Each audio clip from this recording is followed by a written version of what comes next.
Ooh, baby, I like it raw. Yeah, baby, I like it raw. Ooh, baby, I like it raw. Yeah, baby, I like it raw. Shimmy, shimmy, y'all, shimmy, yam, shimmy, yeah. Give me the mic so I can take her away. Off on the natural charge, bon voyage. Yeah, from the home of the Dodger Brooklyn squad. Wu-Tang Killer, bees on the swarm. Rain on your college ass disco dorm. For you to even touch my skill, you gotta go to one killer bee, and he ain't gonna kill now. Chop that down, pass it all around. Lyrics get hard, quick cement to the ground. For any MC in any 52 states, I get psycho. Killer Norman Bates, my producer slam. My flow is like bam, jump on stage and then I dip there. Ooh, baby, I like it raw. Yeah, baby, I like it raw. Ooh, baby, I like it raw. Yeah, baby, I like it raw. Baby, I like it raw. Yeah, baby, I like it raw. We can search up anything and find anything. Like, you know, their awareness, you know, Black Lives Matter, all of this, police brutality. We know everything. So, like, we have the power to change this. I don't know how. Like I said last time, I don't know how we're gonna do it, but I feel like we have the power, and it's sad to say, like, some people don't even care, like, about what's really, really going on. Like, there's a war out there. Like, there's a whole war out there, and some people want to be oblivious and be like, well, it's not gonna involve me anytime soon. Yeah, it's gonna involve you one day when you get up. Since you was born. When you wake since up. Since you came out your mama's stomach, exactly. And you built like brown. Exactly. It involved you. Because that's just what it is. It's going to involve you when you wake up one morning and you're going to go get a coffee and you get shot because you're black. There's a lot of things going on over the years with this Patriots organization that gets to me. You know, you had the Spy Gate, the Deflate Gate, and now the Prostitution Gate. What else? What else? Oh, he wants, but like, he knew what he was doing. There's no way you didn't know. And if you feel like, oh, this might have brought attention to Empire, no. Now we don't even want to watch it no more. I mean, we can't do that for the whole cast. I mean, no, yeah, that's what I'm saying. They brought in some. I'll say this: there's nothing wrong with making money. Get up to the highest levels you can, making money, providing for your family, whatever. If you get money, you lose your integrity. It's all out the window. No, there's make money. Literally, simple as that. Go get your daughter. I don't even. You over here crying on their road to like getting money. It wasn't it. A parent even let their daughter. If Liam Nelson. Simple as that. Like, if I know R.kelly got my daughter in a house, throwing rocks at the door, talking about on TV crying, they want to see, I'm going to get my daughter. Otherwise, that house, you know, is coming down. Like, not even that to the parents. Yeah. But nah, I would say that. Ladies and gentlemen, class is now in session. Mommy, can I please watch the Real Leel show, please? Every day, there are news going on in sports and pop culture, and I give my takes on them. Ladies and gentlemen, we are finally home. Ladies and gentlemen, you are tuning in to the Real Leel Show, episode 16. And if y'all haven't already, I need y'all to do me a big favor and subscribe to my YouTube channel at Real Leel TV. Once again, at Real Leel TV, RealLeel TV. Definitely subscribe to that channel. And for those of y'all that are listening on the 90.5 FM airwaves tonight, the request line number is 607-753-4819. Once again, 607-753-4819. It looks like we got our phone replaced, so if we tried to call in the past, obviously the phone lines were down. So I think they replaced the phone, so you should be able to call up the show. Once again, 607-753-4819. But without further ado, it's time to get into this show right about now. So there's a lot of things going on. I need the music to be cued. I need the music to be cued right now. Let's get right into it. All right. So today we're going to be talking about a lot. Obviously, we got Robert Kraft's situation. We got, you know, different topics going on in the political world. Obviously, I'm going to get into that. I'm going to have two guests on the show at the bottom of this hour, and I'm going to have another guest on in the second half. So we got a lot of things in store for y'all today, and this show might run over 10 o'clock tonight. You know what I'm saying? But nevertheless, the Lakers, I got to get into the Lakers. I got a lot to say about the Lakers. I got a lot to say about LeBron James. and I'm gonna get into it right now. The Lakers lose to the Pelicans, 128-115, and after the game, LeBron, criticized his teammates, and he said that the team has to not be comfortable with losing, etc. So now it's time for my thoughts because I got a lot to say about the situation. You know what I'm saying? LeBron James, he knew what he was getting himself into when he was going to the Lakers. When he was a free agent, and he knew what he was getting himself into. He has nobody to blame but himself. All right? Him and Magic Johnson said before, LeBron James signed over there, this was going to be a 2-year process. All right? It was going to be a 2-year process. I don't know what he thought was going to happen this year. Obviously, he did think they were going to make the playoffs. But he knew what he was getting himself into. So, honestly, I'm not going to sit here and feel sorry for the brother because, he had other places he could have went. He could have stayed in Cleveland like I said he should have. Right? They was in the Eastern Conference. Obviously, the East got better. But he could have stayed in the East. All right? That's one thing. You chose to go to L.A., LeBron James. You chose. You knew that.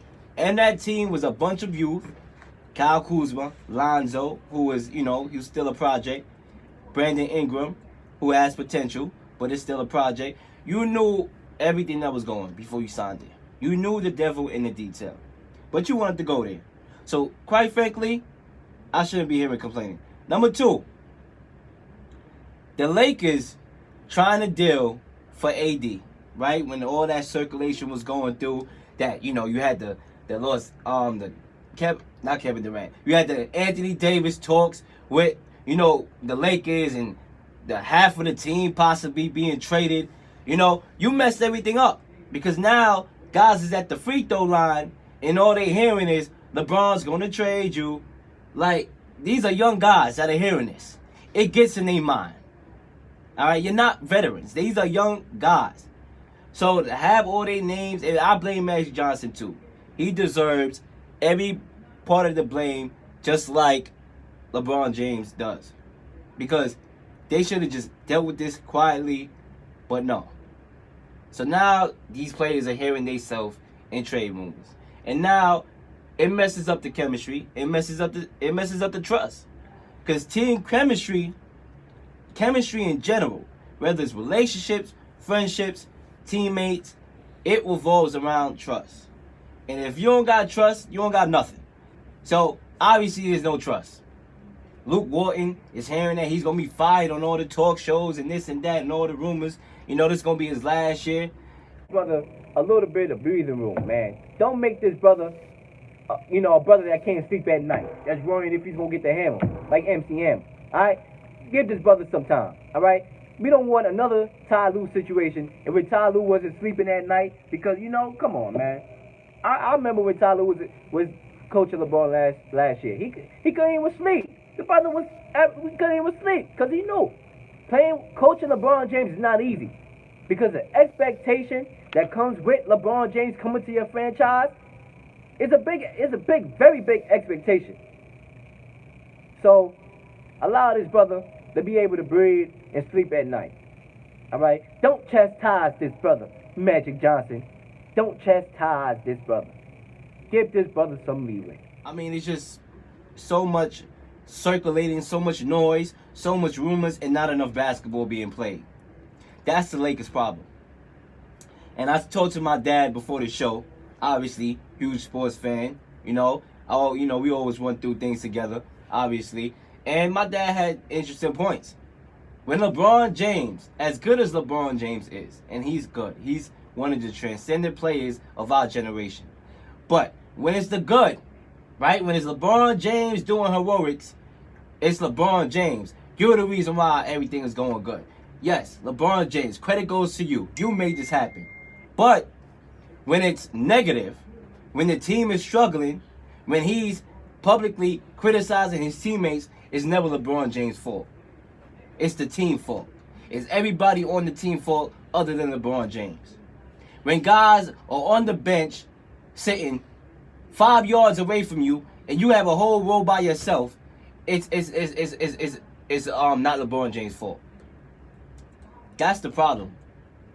The Lakers, I see a team that is not trusting each other, and you have to have that trust in order to be successful. I do believe it's Luke Walton's last year. I could see a scenario like Jay Williams brought up this morning on Get Up, where he ends up getting fired after the season is over, and he coaches a team like UCLA in college, in the collegiate level. Now, the thing here is, my issue is the Lakers should not be losing to the Pelicans without AD. AD was not playing in this game, ladies and gentlemen. He was not playing in this game. So that's the issue. All right, this is a game that they should have won. When you are on the outside looking in, you're not guaranteed to make the playoffs. All right, you're on the outside looking in right now. You're the 9th or 10th seed to be exact. You can't be losing games like this. The Lakers already have the 5th toughest schedule remaining and have a 6% chance to make the playoffs, according to the playoff index. So something gotta go, something gotta go, and it has to be more about the team and less about LeBron James. That's the thing I keep on saying when it comes to sports, it comes to entertainment and all that. We need to get away from the individualism of the game. For example, in the Huddle sports radio show, my other show on Thursday, 6 to 8, we was talking about Zion Williamson. We was debating about if Zion should play because he had a minor sprain, or should he sit out and worry about his draft stock. And on that show, I said that we, as a team, he should be thinking as a team, we need to win a national championship. So if I'm healthy enough to play, I should be playing in the tournament and so beyond. All right, I should not be resting because I'm worried about a draft stock. Sports has become so individualized.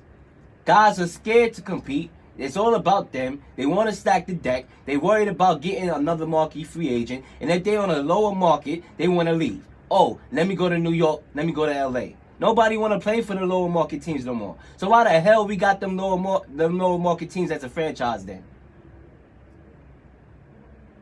I just don't like that aspect of basketball when it becomes so individualized. I know the NBA is about superstars. I know superstars make up the NBA. But still, it's a team sport. All right? You have to have help. You have to have guys around you that help you become successful. It's a team sport. So, that's my issue. The Lakers need to worry about everybody on the court. Kyle Kuzma, Lonzo, when he comes back from injury, Brandon Ingram, Rondo, everybody, LeBron. Not just about LeBron James. It has to be about everybody. And until the Lakers get that in their mind, they missing the playoffs if they don't get it together. Do I think they're going to miss the playoffs? Very strong possibility. Because right now, the Clippers are in the 7th place. And the Clippers already made it clear that they don't want to tank. Even though if they make the playoffs, they will lose that first round pick that they have. They still said they're not tanking. The Kings are on the 8th spot right now. And they have shown that they are talented. They're not scared to go up against Golden State. They played Golden State the other day, lost by 2. They're not scared. So if I'm the Lakers, I'm worried. But whose fault is this, really? Whose fault is it? Ladies and gentlemen, it's LeBron James' fault. I'm sorry. I'm sorry. It is. Because this whole entire season has been the Lakers colluding at that, trying to get AD over there. All these, head coaching firing talks. Magic Johnson. Also, it's his fault too. Let me make that clear. It's LeBron James and Magic Johnson's fault. I don't want to put the whole thing on LeBron James. Magic Johnson, you're getting a piece of the pie of the guilt. Because when you publicly criticizing Luke Walton, all that adds up. It adds up. All these issues adds up. And that's why the Lakers are struggling. The Lakers are had the talent to be an average team in the NBA, to compete, to at least make the playoffs, at least get out the first round. But they just not playing together. You have a bunch of different egos. You have young guys that are hearing that they're going to be traded every time they touch the ball. That doesn't go well for the team. So we'll see what happens with the Lakers. Hopefully they get it together. You know what I'm saying? They still got a chance to make the playoffs. I doubt it. But how would it look on, let's say, LeBron James' catalog, especially when he's being compared to Jordan, that you missed the playoffs? You was in the Eastern Conference, made it to what, 6, 7 straight finals, which is unheard of. Which is, credit goes out to you. But to come out the East, to come to the West on the Lakers and not even make the playoffs, what does that say when it comes to LeBron James' legacy? I don't know, ladies and gentlemen. You tell me. 607-753-4819. Once again, 607-753-4819 is the number that you're going to call to get into the Real Leel Show. Ladies and gentlemen, it's 8:21 p.m. And when I come back from commercial, we got some more news. Some controversial things going on. The Patriots owner Robert Kraft was involved in soliciting prostitution. If you've been watching sports shows, you kind of have an idea of what's going on with the situation. So basically, my job here is just to give my reactions on everything, and I have a lot to say about it. The NFL says it would take appropriate actions, as if how they treat everybody else. Kraft, he's 77. His lawyer denies police claims that he visited a massage parlor in Florida and paid for sexual services there at least twice. I would start by saying this. Sex trafficking is a huge problem going on in this country. And I believe if we, not that all problems are bigger than others, but if we had to have a list of top 5 big issues in the United States, plaguing the United States, I believe sex trafficking probably will get into that top 5. Because that's a huge problem. You got a lot of pedophiles out here in the world. You got a lot of people that are nasty. Obviously, we're going to get to some R.kelly. Not to mention, I'm going to bring that up later. We have a lot of pedophilia going on in sex trafficking. Not even only girls, but young boys. You know what I'm saying? I could go on. The Catholic Church. You know what I'm saying? The whole Catholic Church need to be on trial, in my opinion, if I'm being real here. If we talk about this, the whole Catholic Church need to be on trial. All right, but, that's another topic for another day. However, it's a big problem in the United States, and it's a big problem in this case. So my thoughts here are this, all right? There are so much powerful, rich people, right, that are going through that, that had these allegations, that went through the same thing and get off. Harvey Weinstein, sounds familiar. So my thing here is, right, and I'm not going to sit here and make and act like I'm the defendant of Mr. Kraft. Because obviously that this is something that's an issue and it needs to be taken seriously. However, I just find it odd, like I said, I need to see the proof. So far, we don't have any names of the victims. So I need to see that before I start judging and making my assumptions. Because we all know sometimes what is told to you could be false. Jesse Smollett. I'm going to bring him up later in the show. So I need to have more proof. However, I would say this.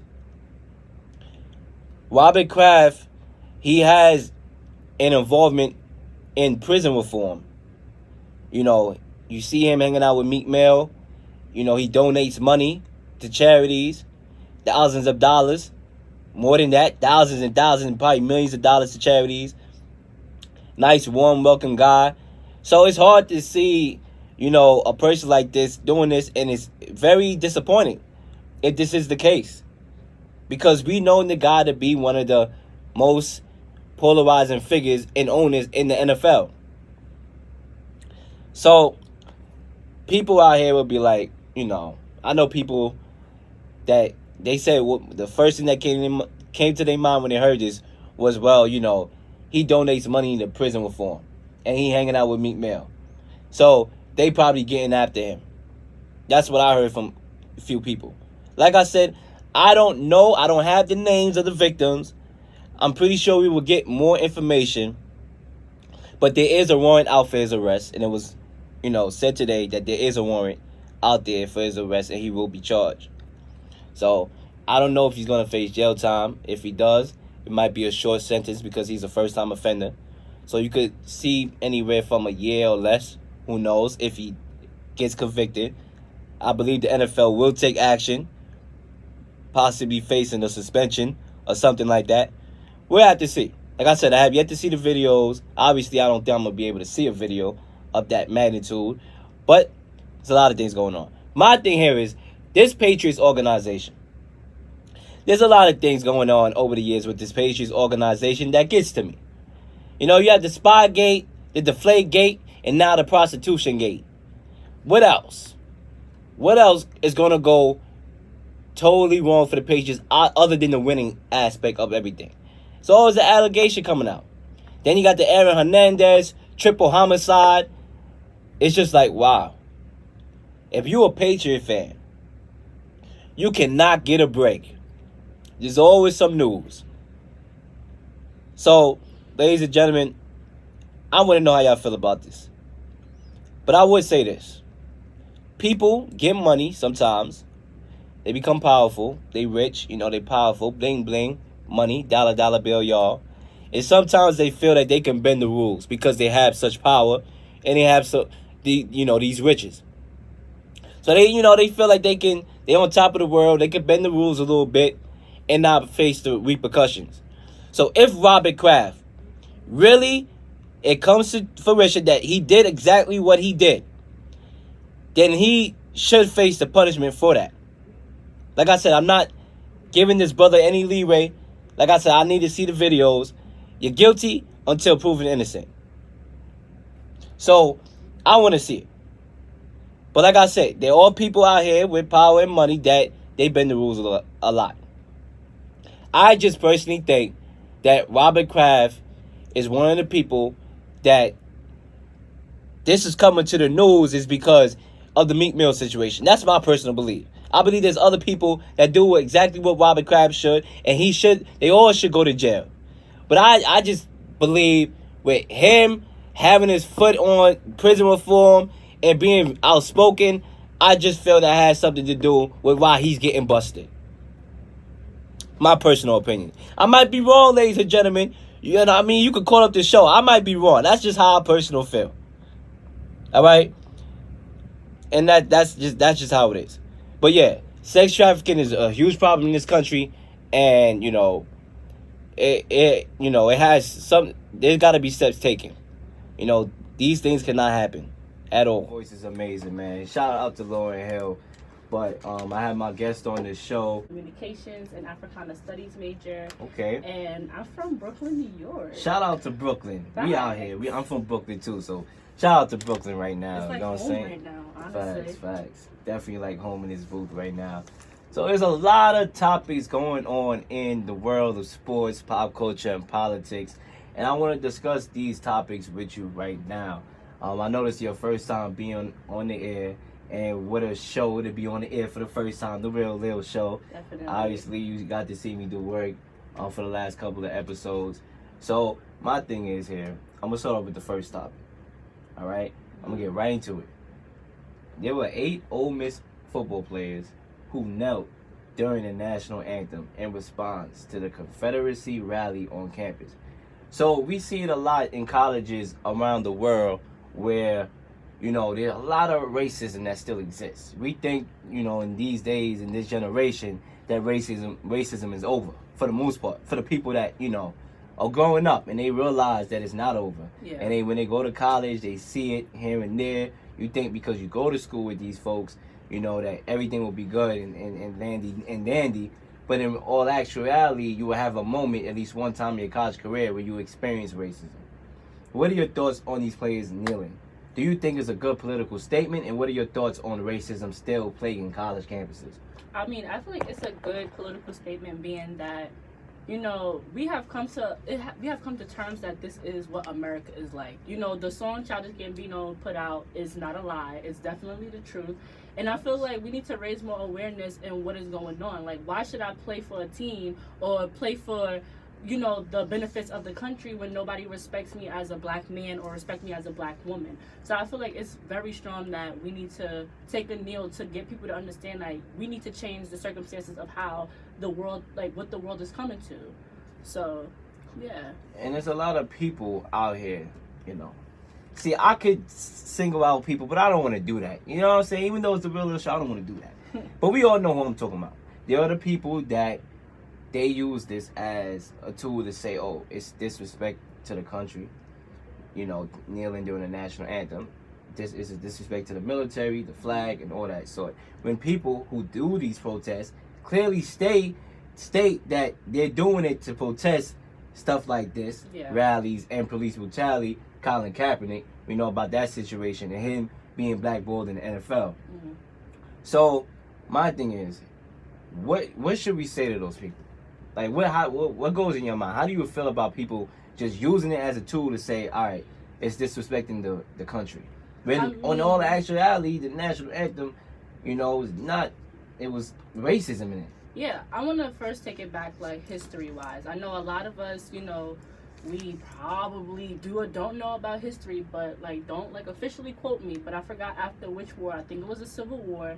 And basically, black men was going to war for this country with no type of weapon, no type of armor. It was just them going out there in the war, like, going out there in war. So it's just like, y'all didn't even respect us back then. So why should we still sit here and respect the flag now when the flag didn't even respect us? When we came home, it was like nothing. Like, they didn't even give us the respect that we needed even after the war. So it's just like, what do you mean, like, oh, we disrespecting the flag? Like, the flag didn't respect our people when they got out of war. Preach. What was the benefits at that time? And then we fast forward a couple of 100 years later, and it's still the same thing, but just a different circumstance. Like, now we're not even going through physical slavery. We're going through mental slavery and psychological slavery. So it's just like, why should we sit here and still respect something when we're not getting the same respect back? It goes back to the same. You got to give respect to get it. And that's just it. Amen. First time on the airwaves, I couldn't tell. Ladies and gentlemen, all right, smooth. So, we all know about the Charleston church shootings, which is, you know, that's very, like, you know, that caught me off. You know, there's certain things in history, right? Not to say any tragic event is worse than others, because tragic events are bad. You lose family members, this and that. It's all bad. You know what I'm saying? Yeah. But there's some that hit you harder than others will, I would say. Where, like, yeah, you would see that and you'd be like, oh my gosh, I can't believe that happened. Condolences go out. And then you have the ones where it's like, you know, I can't take this, you know what, anymore. Yeah. Like, you know what I'm saying? And the Charleston shooting was one of those. I can't take this, quote unquote, you know what, anymore. You know what I'm saying? And you have instances like that, you know, where you know, you go to church to worship, you go to church to pray. Yeah. And, you know, you would think that would be a place where you safe at. Definitely. It's like, I came here to praise the Lord. I here to praise my God. And it's just that my life get taken away in the house of God, a place of, you know, security, a place to have a safe haven. And you can't even have that because you fear that your life is going to be taken away from you. And that should never happen at all. And another thing is, I'm pretty sure you have family that go to church. Yeah. I have family that go to church. And, you know, we wouldn't want to be placed in that situation where that happened to any of our family members, or including us, when we do go. So, you know, you had that saying in the church where it says, come as you are. But then now with all these situations going on, should we even come at all? Or should we have security detectors? Or, you know, if somebody looks suspicious, should we have to be like, all right, you can't come in here? Yeah. Because it's normally come as you are. But with all these instances going on, should we turn these people away? Like, it's that question of, You know, you always got to be alert. You always got to worry. Yeah. You know, schools are having drills in case shooters walk in. And I was never used to that back then when I was in elementary and middle school. Of course. So as I got to high school, we had these drills. And it's just crazy that we got to live in society. There's another incident that just took place in which, you know, a boy, I believe was from one of them southern states. It could have been South Carolina. I might be wrong. You can, you know, anybody who know can quote me. Yeah. That he refused to say the national anthem. Was it a young? It was a young boy. It was a young boy. Okay. And they basically arrested him for it.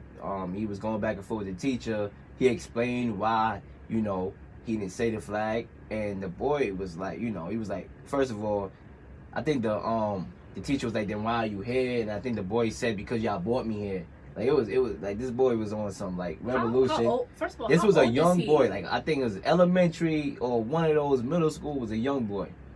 Like 12, I believe. I It's don't want around to that bring age. race into it, but what was his race? I'm really curious. black. He was a black young Yeah. boy, Black elementary young- school, and you're gonna arrest him. It was one of those. For- Might be elementary, early middle school. It But was, still, he is young. They treated Yeah. him like a young, like, delinquent or something like that. And it just comes to the fact that, you know, they already mapping these young boys out to be criminals. Like, just from the beginning. Just for not singing the national anthem, like, he's already mapped out to be a criminal. Bad enough, our young black men already have that title on them. They're aggressive. There's some criminals. They never gonna be anything in life. Like, we already have so many titles against these young black men. And to just do that to a young boy, now that's ridiculous to me. something, yeah. Because you, as a parent, you send your son to school to get an education. You're not expecting to get a phone call home saying, oh yeah, your son is arrested. I'm not get a phone call home that he acting out in class or something. Exactly. But you calling my phone talking about my son got arrested, and he's like, how old? Elementary, middle school? That's not making any sense to me right now. Exactly. And that's just how it is. I know for a fact of my own personal experiences, I choose, you know, I never really brought this up to people. I choose to keep my, my political statements to myself. But I would tell you this. After the Trayvon Martin situation, and like I said, there's instances where some incidents, terrible fatalities, hit you harder than others. Mm-hmm. That hit me. I can't see a scenario in which that had to be top 3, top 2, you know, as far as like hitting me. Yeah. The Trayvon Martin situation, because, you know, it reminded me of myself, of me being around that age and me liking to go to the corner store to get snacks and stuff like that, and just knowing that somebody could be shot down just like that and the killer get off. That bestowed a lot of anger in me. And when I went back to school for a long time, and I would stand in respect to the flag during school. I would stand. You know, I didn't sit down. I stood. I didn't take a knee. I stood. But I didn't say it. I just didn't say it. Like I just couldn't say it after that, knowing that in the end it says for justice for all, and there's no justice for all. Mm-hmm. That's why I may have said half of it and then didn't finish it, or I would just stand. Out of respect, because I respect the military, I respect the flag, I respect the country. Yeah. You know, America, as much as we can say and criticize it, is better than a lot of countries out there, which I'm thankful for. Thankful for, you know, opportunities that are here. So, you know, I stood up out of respect. I said most of it, but that justice for all, I couldn't say. Because what justice for all is there here in America? None. There's no justice for all. Maybe one side, maybe one kind of people, but not all. Not everybody is treated equally. So, you know, this is why Colin Kaepernick, you know, his approach is understandable. You know, people probably like, okay, why did these Ole Miss players have to kneel? You know, and I would say to that is because when you trying to make a statement, you gotta go beyond your comfort zone. Yeah. You know what I'm saying? If I was to sit here and say end racism right now in this booth, who would hear me?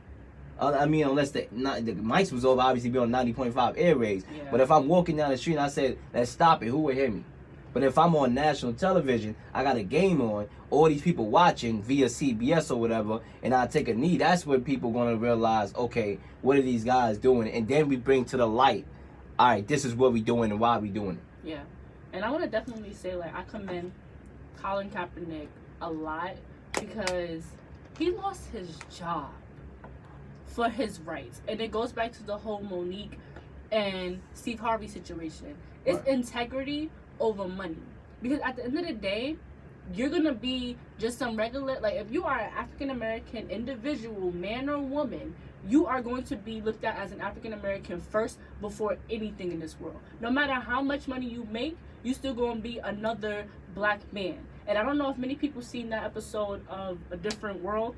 It's called The Cat's Cradle, I think, when they was having an argument in jail, and he was talking to the other white guy that basically did, like, spray painted the N-word on his car, on the main character's car, and he basically told him, like, I got degrees, and all you still look at me as another N-word.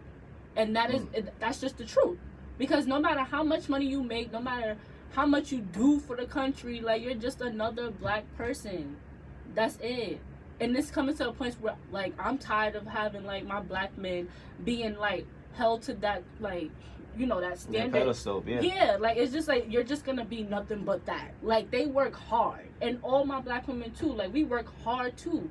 Day in and day out. I know I'm not sitting in class for no reason.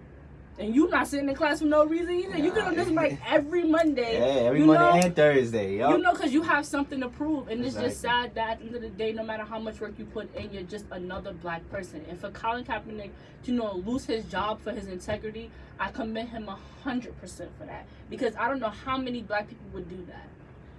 I'm going to get into a little bit more Kaepernick later in the show. Because, yes, I applaud everything he did.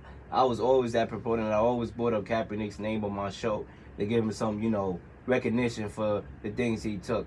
However, I feel like there's a question mark that, you know, not, you know, to say that he's a fraud or anything, but there is a question mark that I have as of late for, you know, something that he did. And I'll get into that later on in the show. But, like you said with the Steve Harvey and Monique situation, yeah, the money versus integrity. Heartily agree with Monique. I see people with my own eyes that, you know, they get a check and they don't even have no respect. They forget how bad it was when they was going up, when they was living in the slums and they didn't have a pot to piss in, they didn't have a pan to cook food in. I don't know how the hell they did it. And all of a sudden they get to the highest level and it's, you know, it's totally different. They don't even visit back the hood, nothing like that. So I understand where Monique is coming from. But at the same time, as much as we could sit here and criticize Steve Harvey for his comments, because I'm a little, you know, I'm a little disappointed, obviously.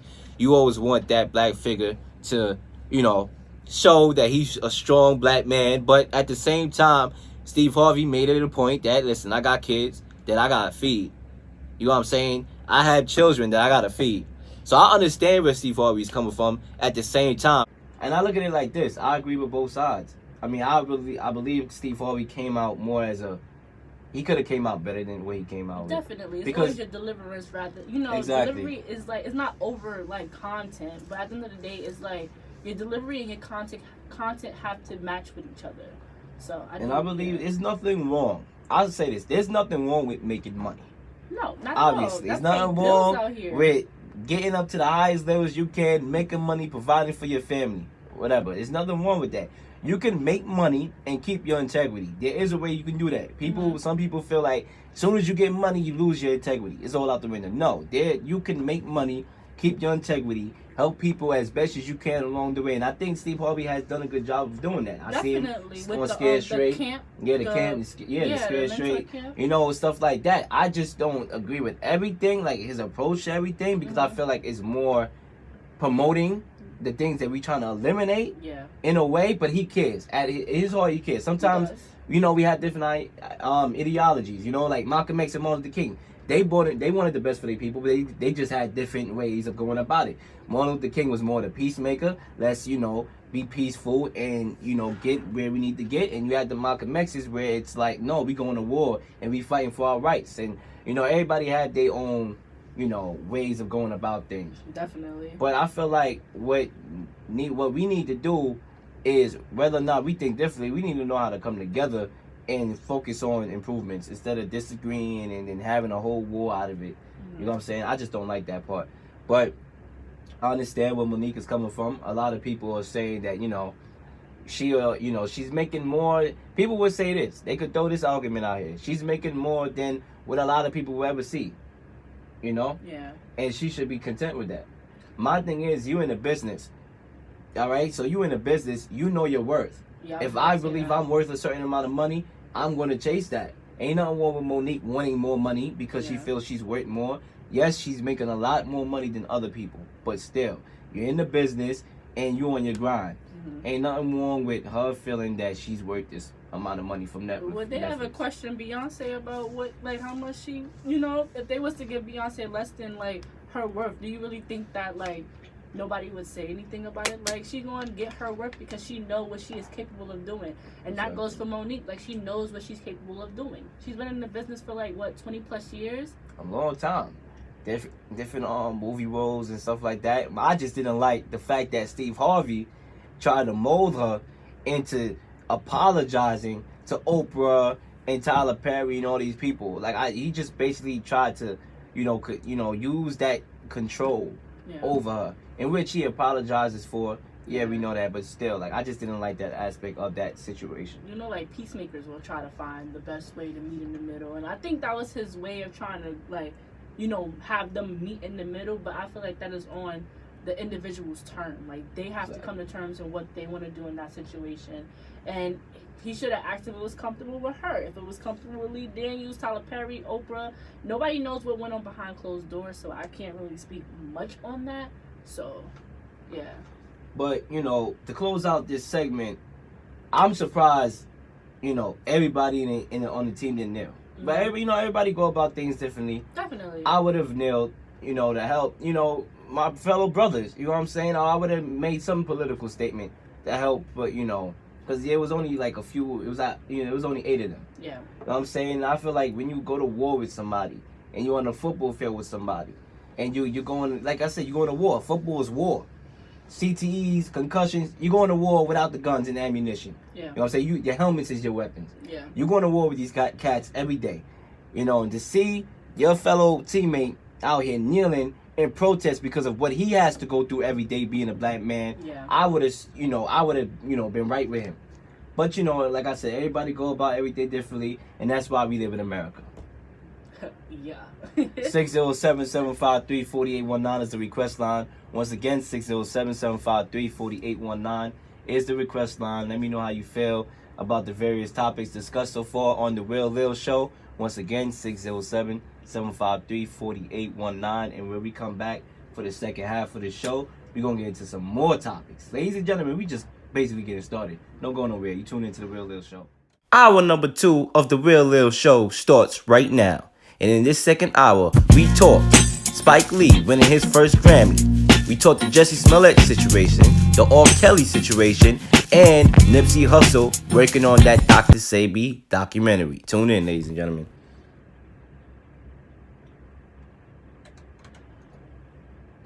All right, Central New York, the mics is up. We are back for hour number 2. My voice is starting to clear up. And I ain't gonna lie, I was struggling over here. I don't let some things show. I tried not to, but I'm not even gonna hold you. I was choking up that whole first hour. My voice was like, somebody was choking me, strangling me. But right now, I feel good. I feel a little bit better. I'm ready to go for hour number 2, and it's time to get into some more politics, pop culture, sports, you name it, we got it. My guest is back on the show with me for hour number 2. We're gonna have another guest in the next half hour, in the next couple of minutes rather. So it's time to get into it. Spike Lee, my man Spike Lee, my guy, Mr. Spike. Shout out to this brother right here. He finally, after how many years, 30 years, or whatever it was, won an Oscar. And you would think somebody of that caliber would have been won it by now. He should have won it a long time ago. He should have won it 30 years ago after his successful hit, Do the Right Thing. Yep. He got snubbed. I don't even think he got nominated, which is beyond me, because I bet you a lot of those movies that was in nominations that actually won is not talked about like how Do the Right Thing is talked about today. That movie had a lasting impact. It really did. You know Especially the ending of the movie definitely had an impact, and still to this day. And a lot of iconic roles came from that movie. Especially Radio Raheem. Everybody knows who Radio Raheem was, Exactly. And his character basically had a lot to him because of his presence on the screen. Everybody knew he was that obnoxious character. His character just had a lot to bring. And how can I say, Spike Lee created a lot of iconic characters. Oh yeah, he definitely did. Throughout his lifetime of films, all his characters from his movies are very iconic. Down from the biography from Malcolm X, all the way to like, you know, Do the Right Thing, and even in She's Gotta Have It with Mars. Mars was featured in a Nike commercial with Michael Jordan back in the day. So like all his characters are very iconic. So I am very surprised that like he didn't get an Oscar for it. Yeah, exactly. He's like you said, Radio Raheem. I know a sports journalist named Radio Raheem. I mean, that right there, he took the name. So, you know, he definitely, you know, like you said, excellent point. He definitely made a lot of good characters. He did. And put them onto the scene. But finally, this brother won last night for best adapted screenplay for the Black Klansman movie, which, by the way, was an excellent movie. I definitely saw it the first day it came out. I made sure I was there to see it, because if I could see Superfly and all them other movies, I might as well go see the Black Klansman too. I still have to see the Black Klansman. Yeah, you gotta see that. That was an excellent movie right there. Very, you know, very interesting. It had me walking out the movie with the fist in the air. You know what I'm saying? So, you know, definitely see that movie if you haven't saw it by now. Definitely, that's one you gotta go see. But, you know, his reaction was priceless. He, you know, Samuel Jackson, he jumped into his arms, because Samuel Jackson and Spike Lee went to college together. They're very known best friends. They went to Morehouse College together, so it was. He's been in like 2 movies with him. He was in Do the Right Thing, and then he was also in School Days with him. I'm not sure of any other movie that he was in with him, but I know for sure that he was definitely in Do the Right Thing, because he was the radio man like we doing right now. Yeah, and then we out here Radio Leel. And he you know definitely was in School Days. He was like the guy that reminds you like that old uncle that'll tell you about yourself, you know. So basically that was like his character. So Samuel and Spike Lee, they've been friends for a very long time. For a very long time, yeah, and definitely. They've just been in this game thriving together, honestly. Yeah, and that's the way to go. And you know, Samuel Jackson read the him winning, so that was a good thing. And Samuel Jackson, obviously, I mean, Spike Lee jumped into his arms. He was excited. Yeah. Samuel Jackson was excited for him. You know, before the announcement, he told them about the Knicks winning the game last night, breaking the 18 game home losing streak. Obviously, a little joke on the side, which was true. So that moment right there. That's what he said? Yeah. Oh yeah, I read something that the Knicks didn't take to that very well. Yeah, you know what I'm saying? We want the Knicks to lose right now in a weird way, because we want that number 1 pick. And if we keep losing, we're going to get that number 1 pick. We want Zion Williamson. Even if we keep him or we trade him for an asset to get AD, we want him. So, Samuel Jackson made that notice last night. But one thing I would say, though, even though Spike Lee got his award, and he was very happy about it, obviously. He was sipping his little wine. He was happy. You know what I'm saying? I think he got robbed for Best Picture. You know what I'm saying? I know people saying Green Book was a good movie, but I feel like in the Oscars, the movies that win is movies you never even heard of like that. I just feel like, I'm like, what is this movie? You end up hearing this movie and win Best Picture. I thought I shouldn't talk because I haven't seen the Green Book myself, but I just saw the Black Klansman, and I just thought because, it was the Black Klansman, probably why he got snubbed. And it was like, we already giving you your first Oscar. Deal with that, take that, and be happy. Yeah. That's what I feel like. Of course, people at the Oscars is not going to find a problem with that. But like I said, I'm not going to really speak too much on, like, the Green Book.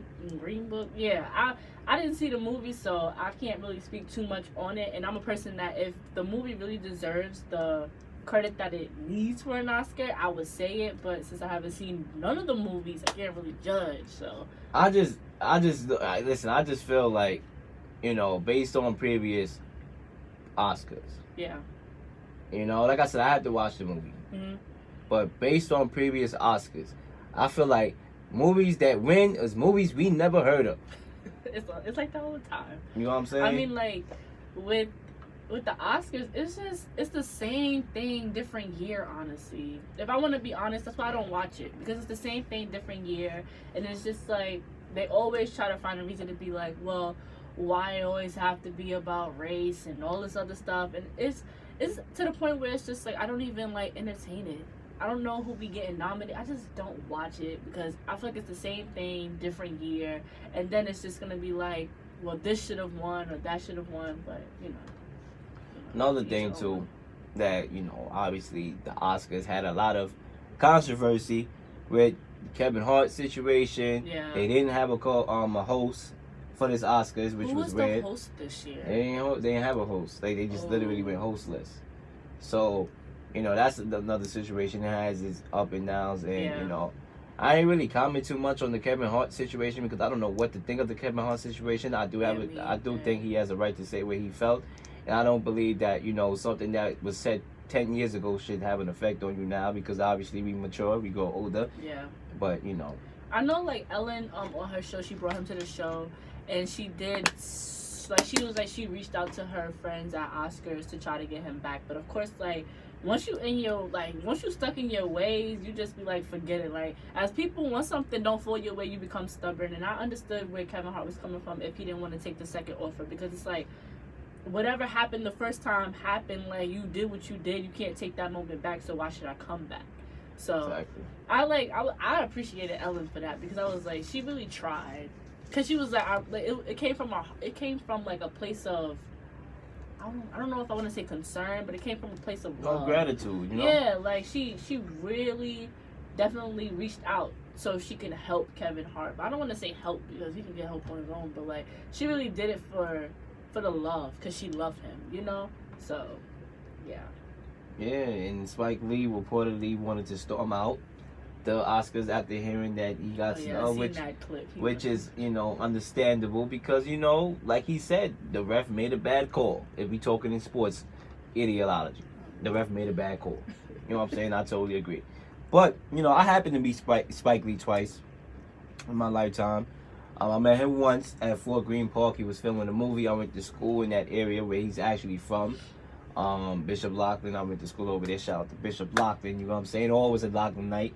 And I met him over there, and I happened to have on my Knicks hat, which was at a good time, because he's a Knicks fan. He's the biggest Knicks fan that I know of. Oh, yeah. And I happened to have my Knicks hat on, and he saw me, and then he tipped his hat to me, his Knicks hat, and I was like, okay, Mr. Spike, I see you. You feel me? We repping the Knicks out here, even though they haven't done nothing good in the last 20 years. But you know, that we got our time coming up soon, hopefully. And I met him another time. I met him at the CBS studio. Mm-hmm. When I went to see the Final Four with Charles Barkley. I was behind the scenes, and he was standing in front of me. And I remember, you know, he wanted to sit down in the chair I was standing behind. I was like, here you go, Mr. Spike. Go ahead and sit down. Rest yourself, my brother. But he seemed like a cool dude, quiet. I would say he's quiet, you know, from what I saw. And he's a cool dude, and much respect to this brother. I hope he continues to win more Oscars, because I personally, in my personal opinion, people may argue or beg to differ, and they have a right to. Obviously, we don't always agree on everything. I kind of feel like he's a better director than Tyler Perry, if I'm being real. My honest opinion. You know what I'm saying? Yeah, it's big debates out there. Like, I'm in a Spike Lee class right now, and a lot of that's people. The films of Spike Lee. Yeah, I was the trying Spike to Lee get class. that. See, that class is And always we taken. read books, and people have different perception on how they felt about a movie. And also, when I sit in the class, like, I hear like the ratings they will give these movies, and I'm like, what? So it's just like, it's very controversial when it comes to him and his movies, because I know, like, my father is not like the biggest fan of Spike Lee, but it's just like he respects his works. But I'm just like, I don't know, like, Spike Lee, I like Spike Lee films, to be honest with you, because behind every film is a message. It's a meaning. Some people don't like the line about how the movie went, or like they don't like the setting. They don't like something about it. Like, they gonna find something wrong with Spike Lee films. So that's why I'm just like, with him winning the Oscar, a lot of people might debate about that, or they might feel like he shouldn't have got that Best Picture, or some people might feel like he should have, but I think he should have for Black Klansman. That was an excellent movie. But one movie that you said that, you know, I mean, not one movie, but like, you know, what you bring up that point about, you know, not everybody likes Spike Lee and stuff like that, but one movie I would say that I wasn't really sold on when I saw it. I wasn't that impressed with the Chirac movie. I personally didn't like that movie. I thought that, you know, it was, I don't know, maybe I gotta watch it again to understand it, but I didn't really like that movie like that, Chirac. You know what I'm saying? I still have to watch Chirac, and I don't know, I haven't seen it, so I really can't judge on it for real. So until I see it, then I'll give my full, you know, synopsis on how I feel about it and stuff like that. So But when we come back from commercial, and once again, shout out to my guy Spike Lee for winning his first Oscar. The time has been overdue for this brother to win that award, and he finally did it. Yes, he got snubbed with the Best Picture, and I'm going to say it here, and I'm going to say it on the FM airwaves. He got robbed with the Best Picture for the Black Klansman, because that, to me, that was a spectacular movie. And I spend a whole lot of time at the movies this summer, which I'm not that proud of, because I'm spending money. I'm wasting money. I saw like how movies go. We all wait till they come on TV. We don't go. We don't wait, because with social media, you hear everything that happened in the movie, then you get tight. So I say, you know what? It's either me deactivate my accounts till I see the movie, or I just go see the movie my dad gonna sell. When when everybody's seen it. Yeah. And that caused me to go to the movie theaters like 7-8 times in this whole summer. I saw a lot of good movies. Mission Impossible, Superfly. What else? A couple scary movies in the movie theater, but the Black Klansman stood out for me. And those are all good movies I just named, but the Black Klansman definitely stood out. It was a really good movie, powerful message, and I encourage anybody, whether you're white, black, brown, or yellow. And I don't know if they make brown or yellow people. With this technology, they probably do now. But definitely go see the Black Klansman if you haven't already. And I'll be the one to go check it out too, since I haven't seen it yet. Definitely. 607-753-4819 is a request. Bad. It was the game on Thursday, Celtics and the Bucks. And at halftime, Ja Rule was supposed to perform. So this is what happened when everything was going on.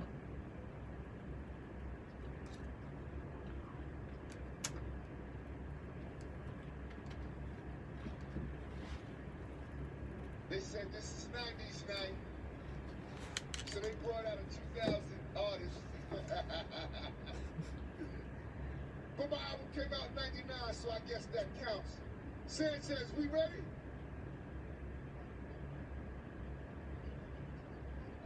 Are we ready?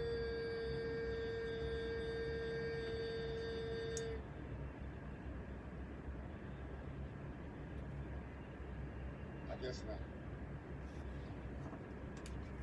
Yep. What are your reactions to that? At least he had energy. Yeah. At least we had, hey, I ain't hearing nothing from the crowd. I ain't hearing nothing from Sanchez. Was that a joke? Like the crowd not doing anything? The crowd was really not doing nothing. So wait, there was no reaction. Why? Why did they do that? They did Ja Rule. I blame it on the 50 Cent curse, man. 50 Cent got this guy on lock, man. Right. He's buying his tickets. Okay. I think he's getting punked. At this point, he might be getting punked, but I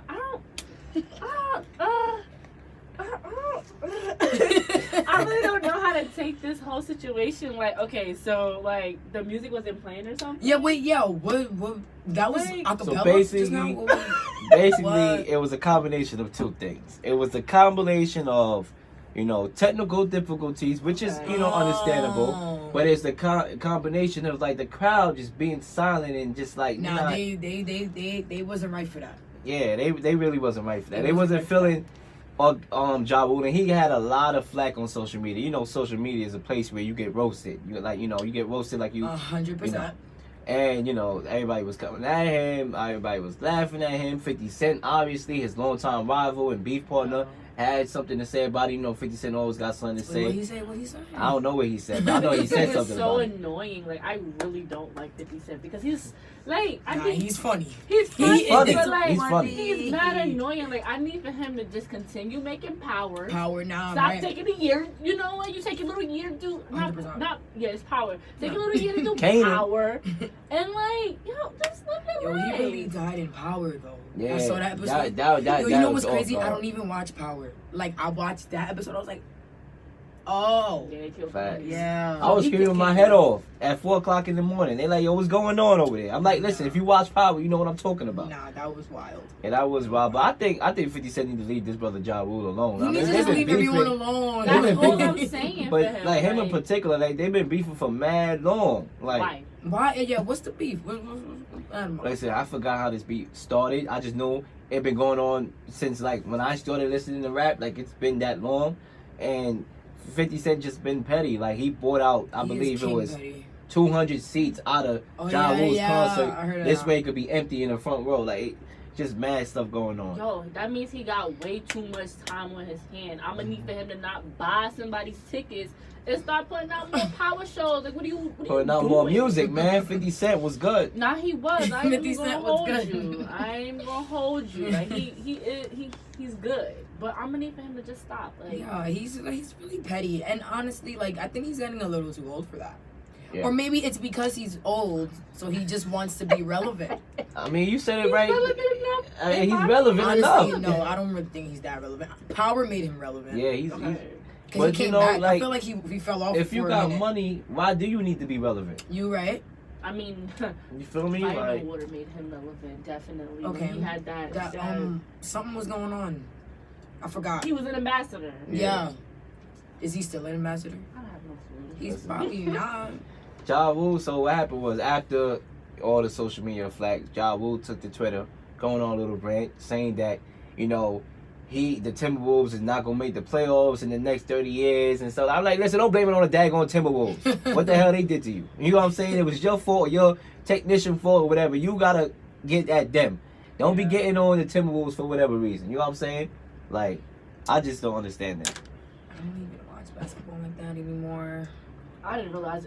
I be feeling bad when people be having bad half shows, just bad shows. Yeah. I'm just like, oh god. Like, I feel like basketball games are just not it for halftime. I mean, maybe for like the All-Star game, but a regular basketball game, like, what do you really need at halftime? just have a little cheerleaders with a little chair. Yeah, just do a little cheer. I mean, if there's two teams that like need like go head to head, so maybe like the Lakers and the Warriors, can that happen? Yeah, the Lakers and the Warriors, of course. Yeah.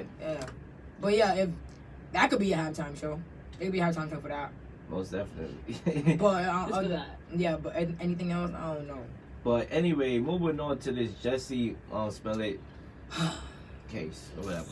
So come to find out, this brother, this whole time, actually was orchestrating his own attack and was lying to the public, fake behind tears on Good Morning America.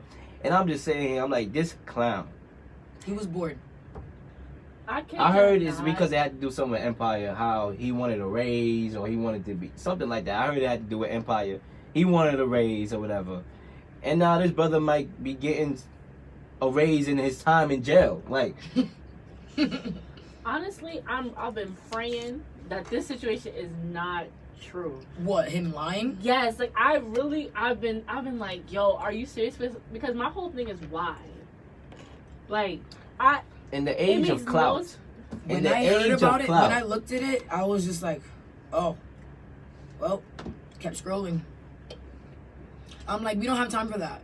Yeah. Like, you've seen all of us root for you. Mhm. You've seen even celebrities where, like, no, like, love is love. Like, why would you do it? No. And then you lie. Like, you came forward saying, by the way, it was a lie. That was the dumbest thing ever. The dumbest. And I was like, I'm not even about to put energy in this. Like, I just couldn't. it's just crazy Couldn't. because, like, my thing is, in this era of clout, right? Everything is about clout. It's just like, now this is what we're doing now. Yeah, you get attention. lying. Just ordering a fake hit on us, like, to get clout. Yeah, and that probably had to take a lot of time. Yeah, it had to take a lot of time. Like, to even make it seem like it happened, because people were really like, oh my goodness, Yes. no, Exactly. why would they do that to him? Da, da, da. People Yo, were they really even feeling had sorry Mike for Epps him. was over here like, yo, I'm in Chicago. Whoever want to do that, I'm out here. Like, Mike Epps was willing to go out there and be like, yo. Yeah, you want people the was smoke? people You got were smoke? really, people was willing like- to do the Liam Nelson thing. Yes. And find anybody who did Yeah. that type thing. You know what I'm saying? That's Yeah. what they was willing to do. And it bothers me because Yeah, it's bothering. Yeah. And Not now only- it makes his community, the LGBTQ, it makes it look bad now. Yeah. and he used that. That's what he used as a platform for people to feel sorry for him. He used that. He used the idea of being black and being gay so people could feel sorry for him. He used that, and it was all false. Now on top of that, my thing here is, all right, let's look at who you're affecting. Because sometimes when you make actions, you affect people around you. You're affecting the people that you set up to do this. Yeah. You're affecting the Empire cast now. Yeah. Because when you out, let's say you get out and you one of the main characters and the ratings start going down. Now people are unemployed because the show gets shut down. Because you don't wanted think to about just that. lie. Because you wanted to lie, because you wanted more More fame, money. you wanted more money. You know what I'm saying? Now you're affecting you literally affecting Empire and everybody who's working hard, trying to pay for their family or like get their check and provide for their family. Now you messing that up. Now If I was on Empire, you gotta see me in the gym because I'm like, yo, I got kids to feed, and you messing that up. You messing up my money. I'll pull the Steve Harvey on You him. wanted more money. Only one. Like it wasn't even on some like, hey, the cash should get more money. No, I want more money. It's all about me. Selfish It's all much? about me, and Like, that's the selfish world much? that we live in. You feel me?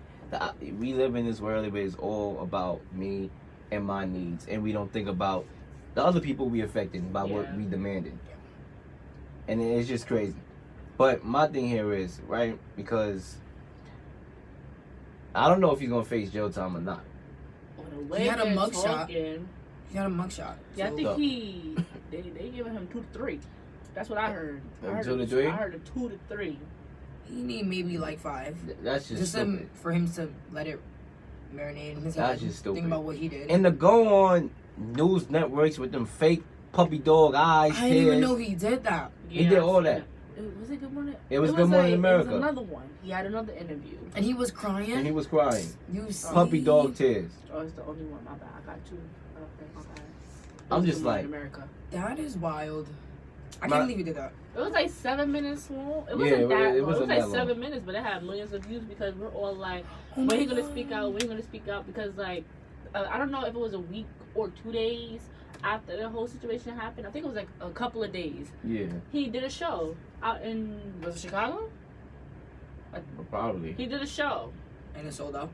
I don't even know if it was sold out, but he did a show. This was before everything happened. I mean, this was after everything, like right after everything happened. So everybody's like, oh my God, like he's doing a show. So I'm like, okay, good thing he's good. Then next thing you know, he comes out with the interview and all that other stuff. And then follow up with this. It's funny how, the president, who, when I talked about earlier, the Virginia massacre with the, with the Confederate flags and the people that ran over the protesters, he didn't speak on that. He didn't speak on nothing like that. Innocent black kids get shot every day by the cops. But with this situation, all of a sudden, he spoke up. Like, President Trump. Oh. He had something to say about this. And come to find out it was all fake. And he had something to say about this. I just don't understand why this situation. When all the other situations, which is way more worse than this, you don't speak up for, but you speak up for this situation. Right, we are back. This is the Real Leel Show. And as we was just diving into with this Jussie Smollett situation, there's one more thing I wanted to add before we move on to the next topic. And this is like a little, maybe a conspiracy here. Right? Hear me out. What if Jussie Smollett did what he did because he wanted to help bring relevance not only to him, but to Empire? And he thought that he was doing them a favor, and it actually ended up being totally wrong and meant the opposite. He knew what he was doing. Because he knew. Empire, obviously, you remember when Empire first started, you had that Instagram flood with all the memes, like, don't bother me, Empire's on. You don't see that no more ever since Power came around. Okay, it's not his fault. I mean, I don't know whose fault it is, but Power is good. Yeah, Power's way great. better. Oh, yeah. Power's way better than Empire. Like, I think people just tired of all the singing in Yes, and Empire's so much drama. Every time I turn around, you want to sing It's the too much. song. And then it has like the gangster aspect, and then you come back to the singing, like you just blew somebody's head off and talking about la la la. I think I'm that like- I think they're trying to do something different. It's cool, but to be honest, especially their fan base, which is us, we don't want to see all of that. Like, we got High School Musical for that. We Exactly. got, Exactly. we got all of the singing. We want to see. You want to see something. something intense. But you know it's what I'm it's saying? crazy how we are. We rather watch like violence and like the other stuff, and then when singing comes on, we don't want to watch that. Da da da. Like, it's I mean, bad. Like, when- that's sad. When That's you sad. when you have those violent moments and those intense moments, you get people programmed to want to see that more. And then when you do want the little singing in here, we not here for the singing. But that's crazy how we rather Yeah. violent. Yeah, That's true. That's true. But that's why Power was on top because That's you know they crazy. say this is a big rich town. I can say the whole. First of all, that's like one of the No, best. that's things sad. ever. That's Once you like hear it. that, so once you hear that coming on, boy, yo, Like, the world stops. Nah, Like, honestly, I don't even watch Power, but I would watch it. I didn't watch it at first, and then everybody was like, "Mel, you need to watch it. You need to watch it." Then I caught on, and I think I fell off. I didn't watch So it. I gotta find where I gotta go back. and I watched that joint faithfully. First of all, I wasn't going.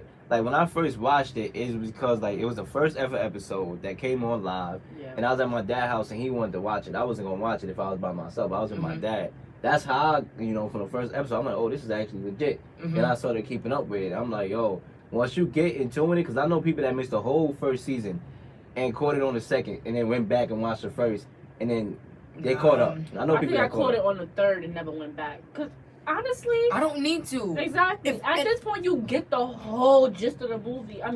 The whole gist of the show. By like what, the third, fourth episode, just ask some questions. I just ask questions.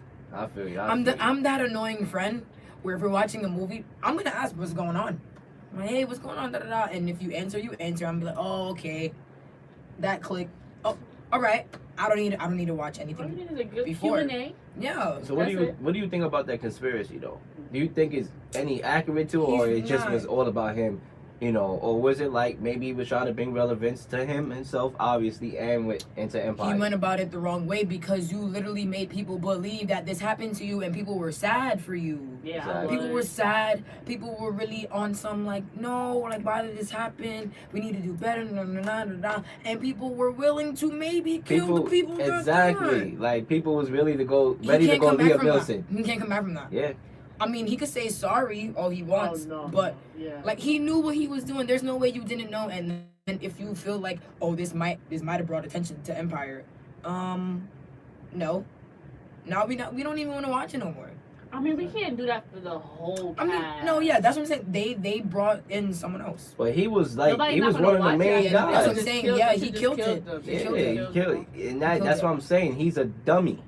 Because you're affecting other people's paycheck. Empire Yeah. ratings could go down and then it we'll be off air. Then what, someone so that's not known like a Taraji P. Henson who's always gonna have gigs and acting gigs or Terrence Howard. Terrence Howard. Yeah. What are these other relevant people gonna find? Like that pay them that good? Or you know what I'm saying? Yeah. You don't think like that. And that's why this cat is a nut. Like I'm just straight up. hoping that the ratings of the show don't go down because it's not the whole cast fault. It's not.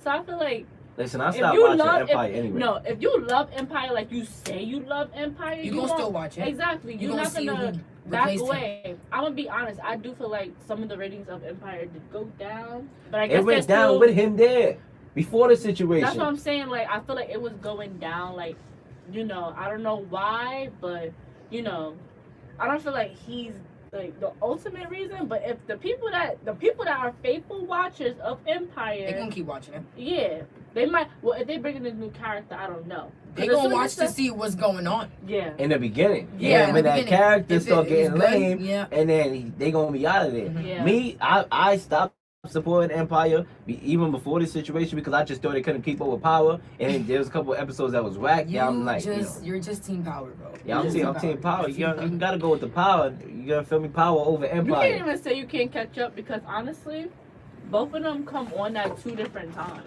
Two different times of the year. That is Because true. Power definitely comes on in June. Yeah, it do. And then Sometime. when Empire, it always takes a year to come back. So Power always come on like Empire be around on, June. Empire be around like September, October. and then it come back in March. I believe. Yeah. So I feel like the algorithm is not the same to be like, oh, I can't keep up with the two because they both. Come It's on not at like the same you can't time. keep up with the two. It's more like I got better things I can do. Pause. He I is was just in Team bars. Power. He's At just Team this Power, point, he is. and he just that's it. No, I mean I tried. Trust me, I tried. I was Empire. It was. I kid you not. The first season of Empire and the first season of Power, I hold to the same standard. I thought they were equally as good, and people could have argued that Empire was actually better than Power in Only season because- one Okay. because there was mad stuff happening in Empire. Oh no. Like you know what I'm saying in the first season. Mhm. The second season of Empire was still good. That's when Lucius got out of jail. I like that season, but Power passed it. But then after the second season of Empire is when it lost me. Power got It crazy. got too much soap opera. Power got crazy. And Power got crazy. Power and got intense, crazy and it and just crazier. so like it couldn't keep up. Yo, R.I.P. man. I still gotta watch that. They done Oh, killed sorry. No, they killed No, a it's lot of fine. people. I Spoiler alert. still gotta watch it. Spoiler I still alert. have to watch Like, it. I don't even watch Power, and I watched it. And I was on Facebook like, oh my God, I really understand what they're saying because I that think it episode was crazy. What's the next season coming up? For season 5, I want to I say. thought it was say season. 5. I thought it was 6. It because could be. It could I be. stopped at like season 3. That's when Raina died, and that's That was when. Oh, crazy. that's far. That was crazy. No, that's that's crazy. like 3. No, and then Tariq killed the other boy. Okay, so the season man. 5 coming up. Season That's 5. And then far. I watched like the first half of like season 4. I watched the last episode of the season that Because just they passed. going through the That was whole crazy. trials and tribulations of, you know, Raina dying and stuff like that. Like, now I watched part of season 4. Yeah, that's far. And then I fell off because I came to college. You came to college. Yeah. Word. No, You gotta have honestly, that fire stick on you. Yeah, the fire stick. Facts. That's how I be getting. Yo, you not taking No. me from Power. Yeah, I my don't care where housemates, I'm at. one of my housemates, he watches Power, and I'm just like, I'm gonna I watch could it be. too. I could be I'm in gonna China. watch it. I'm watching Power. I don't care. I cannot. I'm serious. Like, I'm cannot. watching that. Oh my goodness. Honestly, just get the HBO app. Just have your little information. You know, plug cash, it in. man. That's the Yo, cash. You gotta be spend doing money for that. But one thing, speaking of cash, one person that really can't spend cash right now is R.kelly, who couldn't post bail when he turned himself in the other day amid the new sex tapes that dropped. So there's a lot of situations. Obviously, I got to touch on R.kelly a lot on my shows during the break because of my new media platform back in the city. We really do. We have to stand up for our women, especially our sisters. Because if that was some white girls that R.kelly had, you cannot tell me he wouldn't be in jail right now. He would have been the sex slave. I'm keeping it real. You cannot tell me. So, you see, Bill Cosby, those allegations, there was some white girls. His behind is in jail. So, R.kelly, because his sisters, they don't care. They really don't care at all. At all. It's unbelievable. It's really unbelievable. They really do not care at all. All right, listen, I'm 21 years old. Right now, seeing all these things going on, I don't even know if I want kids. But I want to get y'all two opinion on this whole situation since I didn't get to talk to y'all about it. Oh my God, where do we start? There's a lot. Like I There's said, a lot to unpack. I feel like it's not real. Like, I feel like I'm scrolling and I'm like, R. Kelly arrested. You know, Wow. somebody that can Like- sing, when a man loves a woman, he loves for real. You see, my Honestly, voice messed up right now, so I can't even sing. This whole You know what I'm saying? situation, I can honestly say that I cannot completely 100% fault this man. Okay, let's hear After it. watching the docu-series, some people said, oh my Oh, that was a God, I tough was documentary to crying, watch. all this other stuff. And I'm just like, I didn't shed a tear because as I'm watching it, I'm like, why are these parents letting? They children. They were Out to this letting. predator. I said, you're not going to sit here and tell me. I was telling my sister, I was like, I don't want to put nothing bad on it, but I really do feel like some of these parents was pimping You their right. kids out. You absolutely right. 100%, especially in the time that it was happening. Exactly. I don't put it past mothers doing that.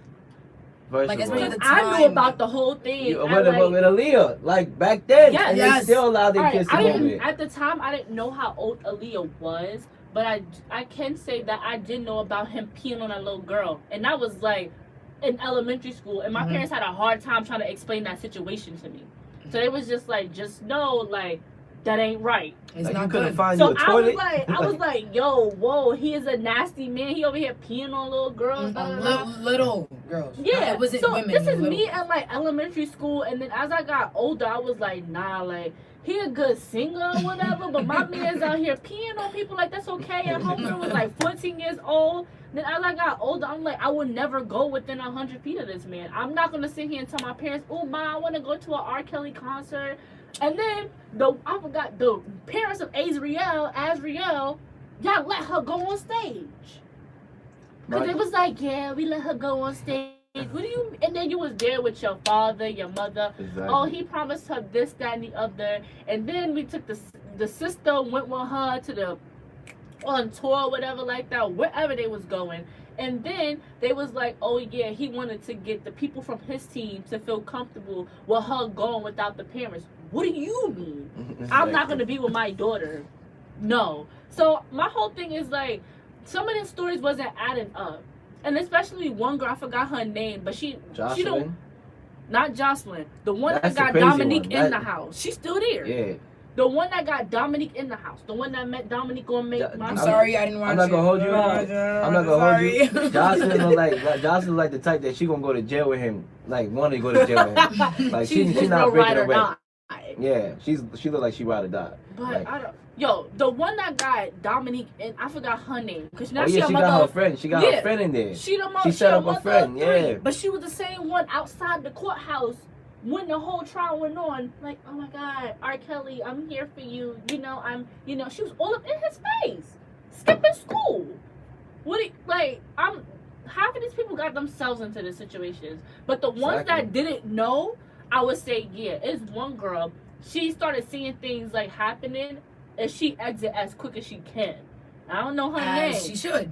And she left as quick as she can because she was like, oh nah, like things is not moving the way it's not how I pictured it. I mean, I know that he was grown, and I'm little. No, she was grown too. Oh, how grown? He was messing with like grown women because I think she like 30 now. He was messing with young and grown women. Oh, so the grown woman was coming out too saying what though? Like, what was their problem? They was just like, he was abusive. He was like he was like a verbally abusive man. And then when he tried to leave them, it was just like, yo, I would kill you. Okay. No, you wasn't eating tonight. Yeah. Okay, he had to go. Yeah.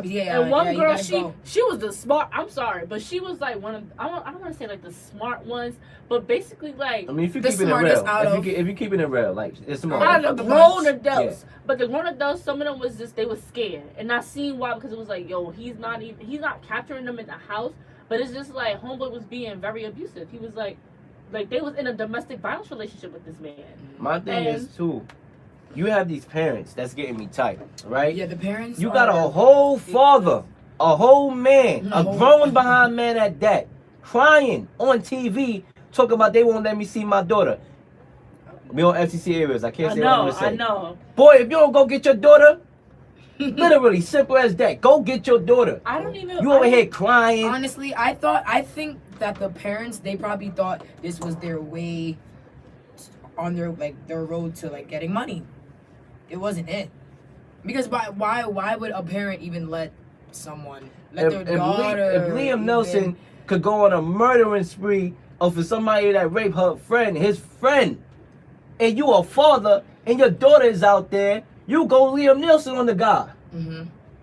Simple as that. Like, if I know R.Kelly got my daughter in a house, I'm not going to be sitting there throwing rocks at the door, talking about on TV crying. They want me to see. I'm going to get my daughter. I'm going to knock on the door and be like, excuse me, where is my daughter? I'm going to get my daughter. Otherwise, that house, it's coming down. Like, not even a father. It's coming down. The mother should be doing that too, the parents. Yes. But nah, I would say this. It took a long time, but Dominique's mother, she was on a hunt. Yeah. Dominique's mother was on a hunt. She was like, I don't care. Go get your daughter. Go get your kids. She seen the interview with Dominique because he was like moving them to different houses in different places. So basically, Dominique was with Jocelyn, and then TMZ caught them. TMZ caught up with, like, Dominique and Jocelyn was talking to them and was like, yo, like, what's going on between you and R.Kelly? Like, all these other questions, and they was able to answer. So Dominique's mother was just like, all right, where was this interview at?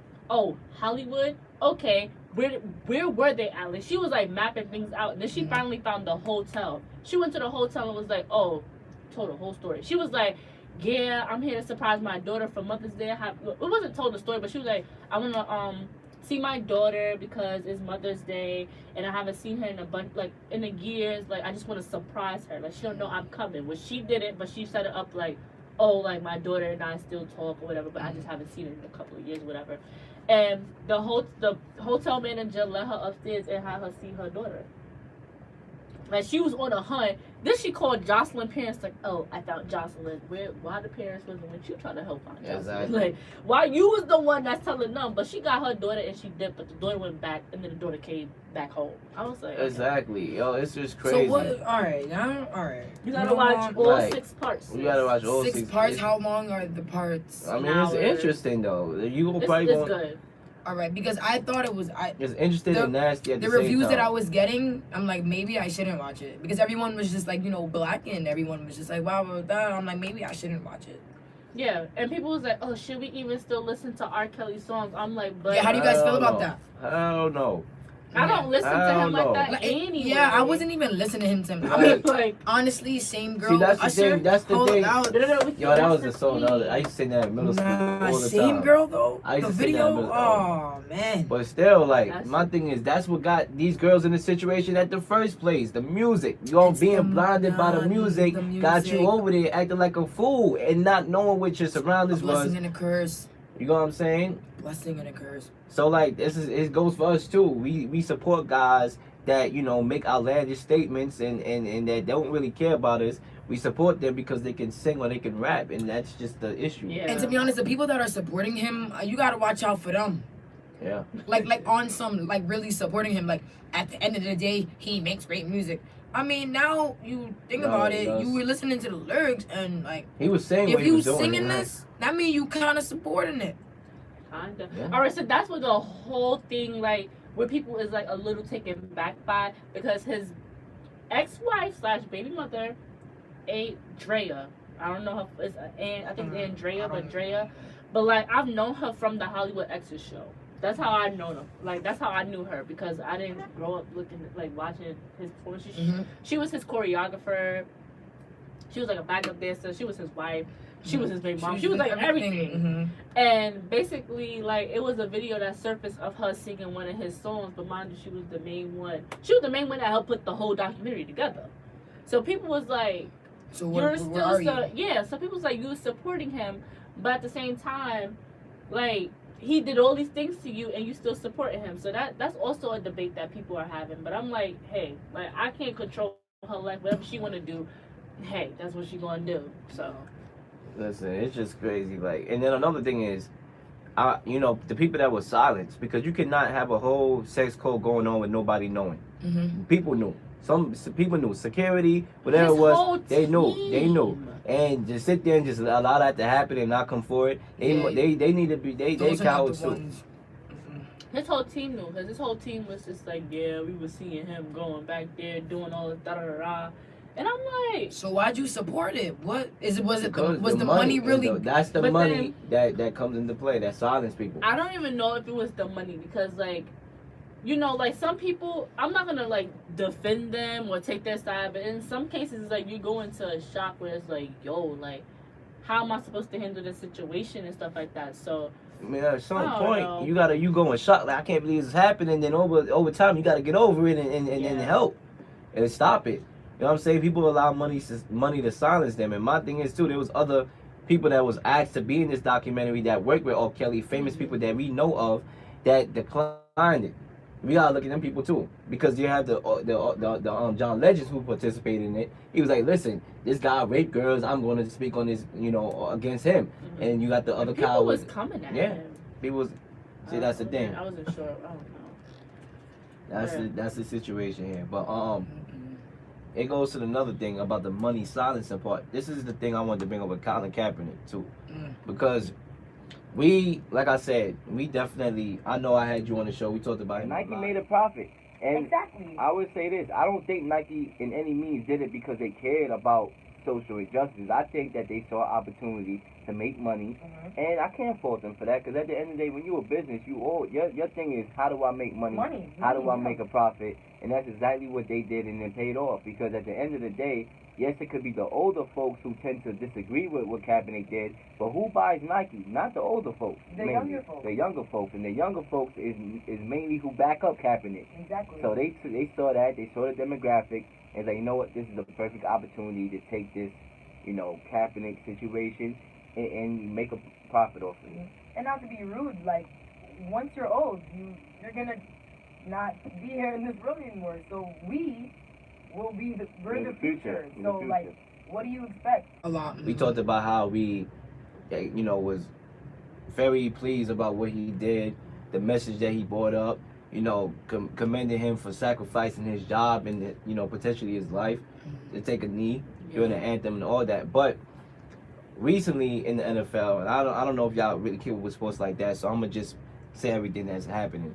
So basically, recently he reached an agreement with the NFL, a settlement in which the NFL paid him, I don't know the exact number, but he got millions of dollars.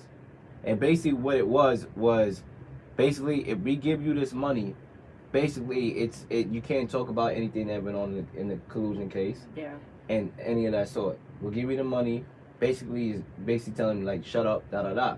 So my thing in here is, you have people that's like, yeah, Colin Kaepernick, you got your money. You took a knee and then you got money from the NFL. Go feed your family, da da da, which is understandable. But then you got the people saying that he's a sellout, which on the show, I said I had to be real. I'm just like, yo, I could understand the family aspect, but the fact that you can't speak about it, the fact that we can't see this case progress to where we see the NFL embarrassed, because now the NFL, even though we knew they were blackballing him, we don't actually know, because there's going to be no details in that case. So it's not going to go to the end where we see the NFL on his face. It's going to be Colin Kaepernick, we give you millions of dollars, shut up, and that's it. Whatever happened before, you leave us alone.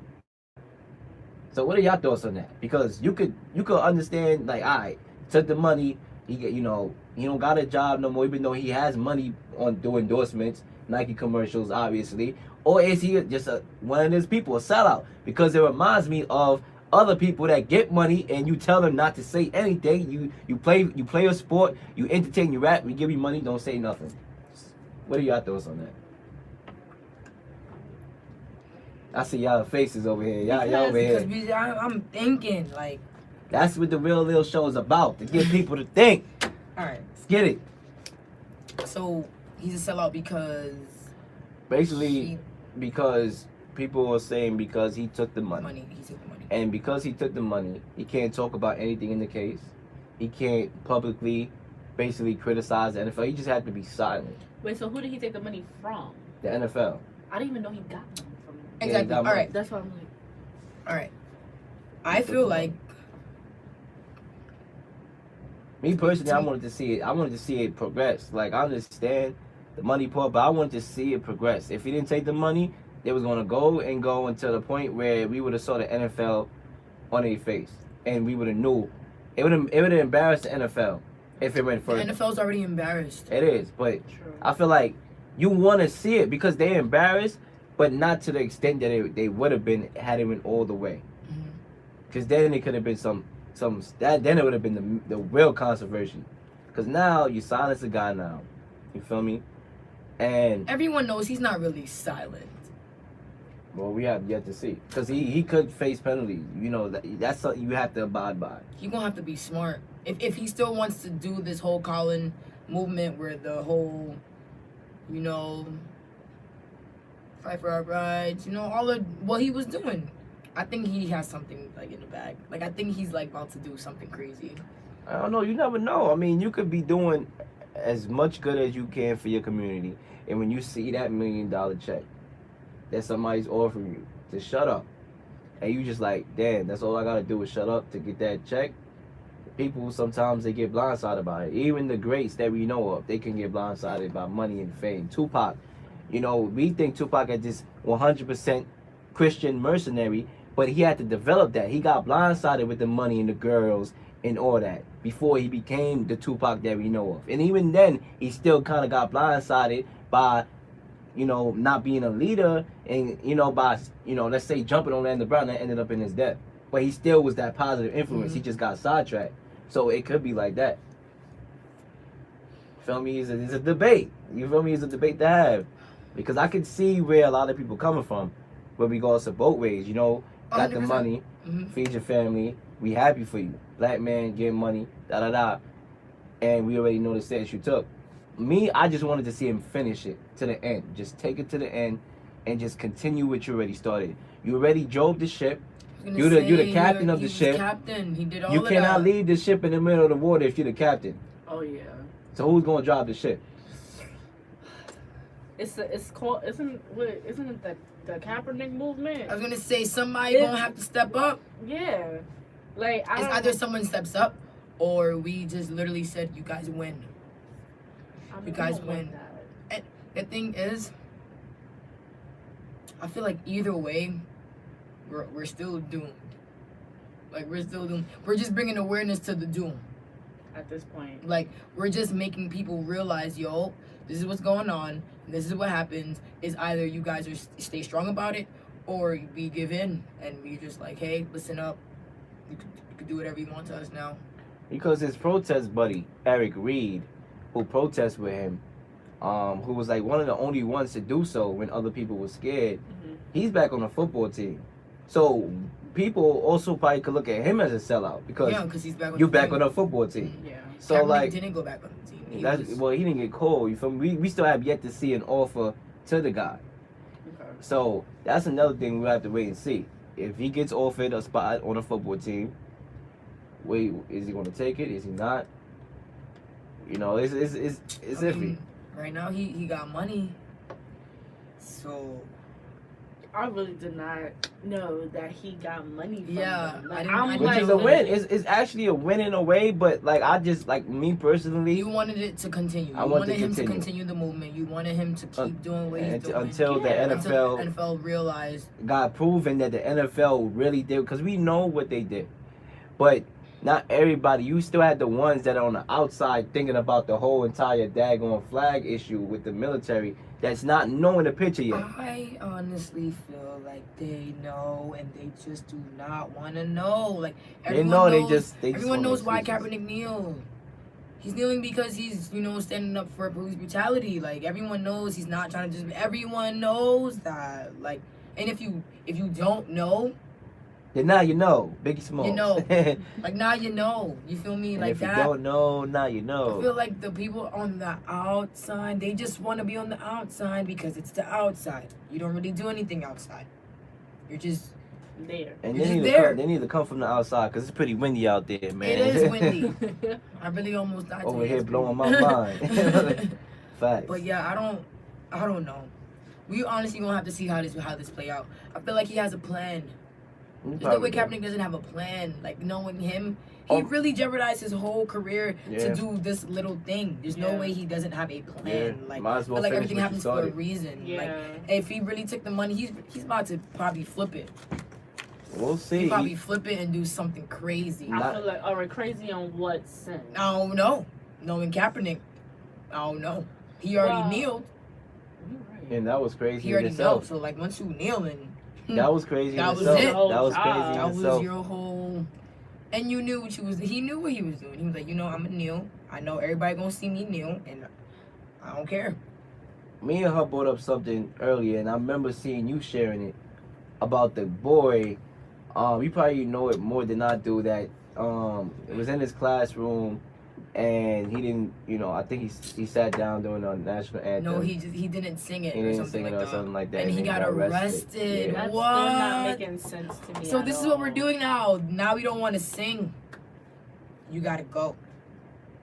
Yeah. What if I can't sing? What if I know the words? What if? What if the words was meant to be against me? And I didn't want to sing for that, and I'm standing up for that. I'm gonna stand up. Respect that. I'm not gonna sit down. I'm gonna stand up. I'm just not gonna sing. Yeah. Now we're getting arrested? Oh, wow. And his response, the boy, he looked like he was in some history books. Mm-hmm. I'm glad. Mm-hmm. Cause he was young. Well, he was like 6th grade or he was 6 years old. 6th or 7th grade. It was one of the two, but he was too young in my opinion. He wasn't in high school. Like, he was like, that's because y'all brought us here, like y'all stole the cut. Like he was on some like, I'm like, oh wow, that's good crazy. Though, awareness. Yeah. We just now everyone's gonna be aware. Yeah. And then like if people wanted to know both sides, they're gonna be the people that's gonna listen to what he has to say, and it's either they understand, or they just don't care. I mean that goes back to the whole like quote or idea that. You could take somebody's, like, dignity, I guess, but they can never take your knowledge. They and can't. that boy has knowledge. at a young 100%. age. At a young age. At a young Knowledge age. that people that are in their 30s don't have. And that's Till the this scary, day. That's the scary part, because not the scary part to us. Yeah. We happy. Yeah. It's the scary part to those people out there, because they're gonna be like, oh wow, he's young, he's black, and he's not knowledgeable. Whoa. That's the Whoa. scariest thing in the whole entire universe. Yeah. They know they ain't gonna take that boy knowledge away from him. A black man with wisdom, knowledge, and understanding is a scary sight. Yeah. Yes. Mark my words. Yeah. Nah, I totally agree with you. And you know, you gotta continue to keep that knowledge that you got. And shout out to that young boy. I mean, at the end of the day, not everybody's gonna believe with your politics, right? Yeah. But you know what you feel is right, and you're gonna do what you feel is right, no matter what people gotta say. Shout out to the brother, for real. So, like you just mentioned, about everybody's being aware. This seems to be the generation or the age of information. We have technology, and yes, you get pumped with a lot of nonsense and a lot of stuff that you do not need to be feeding yourself with on a daily basis. But you get pumped up also with information that your parents don't have. And speaking of the age of information, this leads us to Nipsey Hussle on potentially making a Dr. Sebi's documentary. Now, there's a lot of people that don't know who Dr. Sebi's is, and I'm pretty sure you should. It's very important. He was a cool story on him. He was he was a person that he went to trial because basically what he did was he cured people of AIDS, HIV, sickle cell, cancer, and all that sort. So he was basically, what happened was there was a trial, and they basically said he was performing without a license because he didn't go to college. He didn't do the normal doctor, graduate college, medical school. You do all these 25, 30 years of school, still can't find nothing. And this brother who, was able to find it without doing that.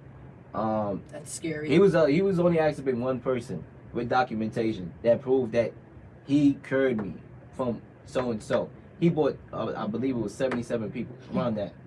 So he bought the whole squad, and they let him go. And then he started helping people. I believe he started working with the likes of famous people like Lisa Left Eye from TLC and Michael Jackson and stuff like that. And they started getting the message across to other people. You know what I'm saying? Something clicked. Something clicked.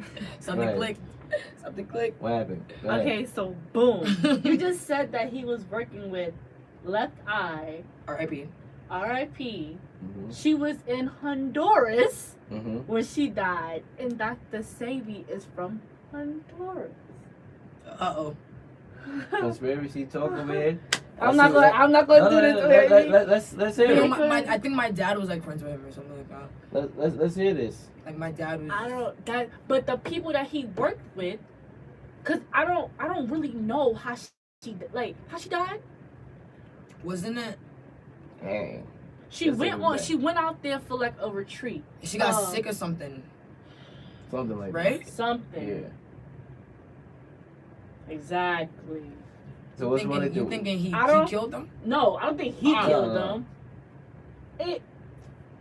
It's a connection. I'm not saying like he got them killed, but I feel like the government is probably like setting him up. Was on to like these people because the people that he worked with, they're passed away. And he's dead.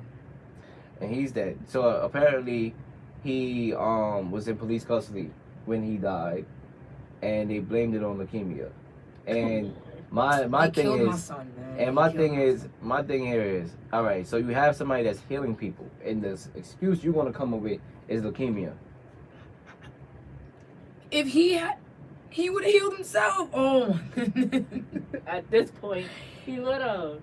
So that's the thing, and it's a lot with that situation.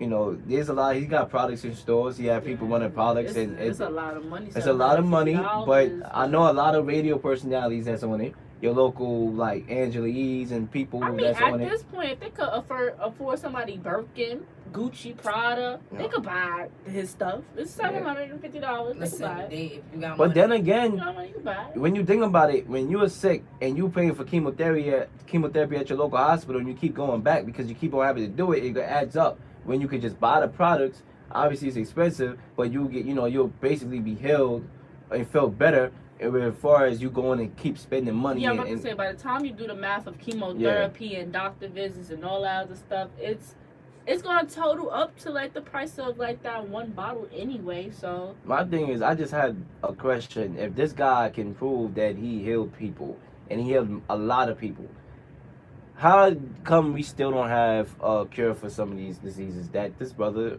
eventually came and said that he did? because first of all, you know how much money the cancer people are making? a lot. A lot. But all of this stuff is within the foods we eat. And that's why Nipsey is doing this documentary, is because Dr. Sabi, Yeah. he was like a dietitian for him. Mm-hmm. They was homies back then. I mean, not even back then, because he just passed away in 2016. That was like 3 years ago. It's not even 3 years yet. 2.5 years ago. Mm-hmm. Is my math right? Yeah. So like he was working with Nipsey anyway. Mm-hmm. Like, so Nipsey already has proof of like What? why his diet changed, Mhm. because this man was on his team. Mm-hmm. So I believe that he cured. I believe he cured AIDS, cancer, all of that stuff. I believe it. I mean, when you think about it logically, and it should make sense from a logical perspective. Let's say, let's put Dr. Sabi to the side. Once again, RIP to this brother over here. Definitely. But let's put this to the side. Just naturally, if we get sick because of the food we eat, then obviously what make the cancer can cure the cancer. Okay. I was about to say, you understand You know what Like I'm that. You know I what I'm like that. saying? That's basically what it is. It's like low key like reverse psychology. Yeah. In a way. Yeah. I can't believe the food that we eat is killing us. Oh my God, they're killing us. So like Us. that's a big situation because it's very frequent. I know a lot of people that close people to me Mm-hmm. that had that cancer Yeah. to this day, and like Mm-hmm. that's something that's just crazy to me, and it's ironic that people that's going to school for the half of their daggone life, by the time they Can't find the graduate, they can't, cure. and there's people that's going to discredit Dr. Sabi because they working hard in school, and I remember an interview on Sway in the Morning. I believe his wife was on the show talking about everything after he died, and you had a couple guys like, "Here, man, you're lying. I'm in school. They lying, they liars, and they just don't. Mm-hmm. They believe every the conventional way is how it's supposed to go." I mean, I'm speechless about They it. killing us. I mean, shout out to Nipsey Hussle because Yeah, shout that right there, there's That's a the lot of move. people worrying about his safety now Yeah. too, Oh, 100%. because a guy of his platform releasing this documentary. I'm gonna be sad if they do anything to him. I love Nah, let's knock on wood. Nipsey. Nah. Yeah, knock on wood. Yeah, Nipsey, get the. like Honestly, Nipsey got this on lock. Like I I've love gotten to him. Nipsey like because of Lauren London. My heart just broke into pieces. Nah, but for real Like, though, only like because of her. Like I didn't really like know him Yo, like that. Nipsey is amazing. If And we he's want to doing talk musically wise, that's a whole nother conversation. Yeah, but- he's I'm talented. disappointed in myself for not Very- even listening to him like that. But I'm gonna start. Oh, I'm gonna start. Mystery. What I want to start you off with, Slauson Boy. Oh my bad, y'all. Start Slauson Boy the mixtape.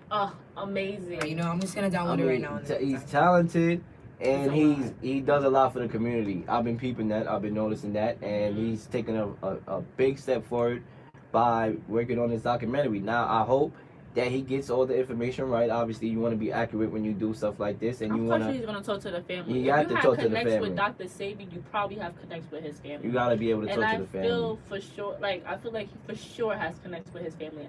I don't feel like Nipsey is just gonna do this off the whims. He don't like a person that would disrespect anybody. That don't like he don't look like that type of person. I don't feel like he's that type of person. So he gonna work hard because this was in the talk since last May, April. I'm sorry, this has been in talk since last April. I've been seeing articles like April something 2018. Like This has been in the talks for almost a year now.